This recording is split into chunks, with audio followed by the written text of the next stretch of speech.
Diqqat, xalq tezkor xabar. 5-avgustda O'zbekistonda qanday ob-havo bo'ladi? Toshkent shahrida havo biroz bulutli bo'ladi. Vaqti bilan o'zgaruvchan bo'ladi. Yog'ingarchilik kutilmaydi. Shamol sharqdan 3-8 metr sekund tezlikda esadi. 10-12 metr sekundgacha kuchayishi mumkin.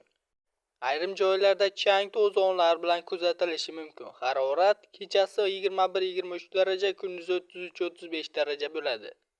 Qoraqalpog'iston Respublikasi Xorazm viloyati havo biroz bulutli bo'ladi, yog'ingarchilik kutilmaydi. Shamol sharqdan 7-12 metr sekund tezlikda esadi. Harorat kechasi 18-23 daraja, kunduzi 33-38 daraja bo'ladi. Buxoro va Navoiy viloyatlarida havo biroz bulutli bo'ladi, yog'ingarchilik kutilmaydi. Shamol sharqdan 7-12 metr sekund tezlikda esadi. Harorat kechasi 20-25 daraja, kunduzi 31-36 daraja bo'ladi. Toshkent, Samarqand, Jizzax, Sirdaryo viloyatlarida havo biroz bulutli bo'ladi, ba'zi joylarda o'zgaruvchan bo'ladi, yog'ingarchilik kutilmaydi. Shamol sharqdan 7-12 metr sekund tezlikda esadi. Harorat kechasi 18-23 daraja, kunduzi 31-36 daraja bo'ladi. Qashqadaryo va Surxondaryo viloyatlarida havo biroz bulutli bo'ladi, yog'ingarchilik kutilmaydi. Shamol sharqdan 9-14 metr sekund tezlikda esadi.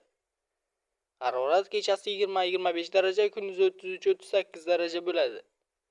Vodiy viloyatlari: Andijon, Namangan, Farg'ona viloyatlarida havo biroz bulutli bo'ladi, ba'zi joylarda o'zgaruvchan bo'ladi, yog'ingarchilik kutilmaydi.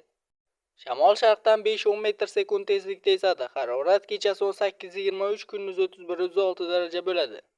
Sizga yetkazmoqchi bo'lgan xabarimiz shulardan iborat edi. O'zingiz va o'zgalar hayotiga befarq bo'lmang. Xayr, salomat bo'ling.